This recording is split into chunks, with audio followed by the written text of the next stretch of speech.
après-midi. Merci bien. Madame Josiane Corneloup.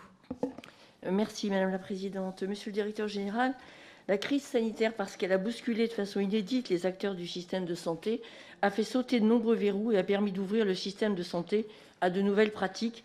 Je pense bien évidemment aux téléconsultations, aux téléexpertises. Le recours massif à ces innovations a permis de développer une véritable confiance et une satisfaction des Français envers ces outils. Ainsi, 86% d'entre eux estiment que le développement de l'e-santé est une bonne chose et 3 Français sur 4 pensent que l'utilisation de ces outils permettra d'améliorer leur suivi médical. Or, tous les Français ne sont pas équipés pour cette pratique. Si les Français savent désormais en quoi consiste la téléconsultation téléexpertise, il est difficile pour certains d'entre eux d'y avoir accès.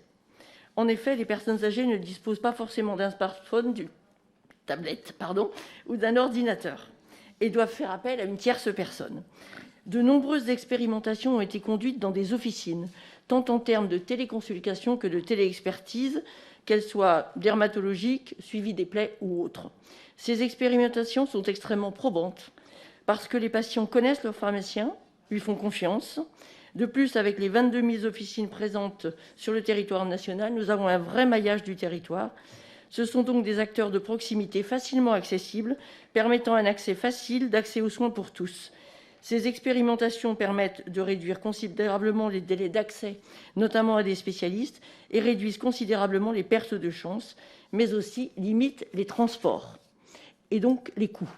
Le déploiement de la téléconsultation téléexpertise dans les officines permet de réguler l'accès. Toutefois, il n'y a aujourd'hui pas de modèle économique à destination des pharmaciens pour l'accompagnement des patients, que ce soit pour le recueil des données cliniques, mais également pour l'utilisation des outils connectés, ou bien encore pour le retour diagnostic au patient et son orientation.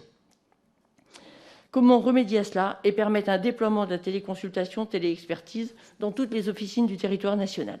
Je vous remercie.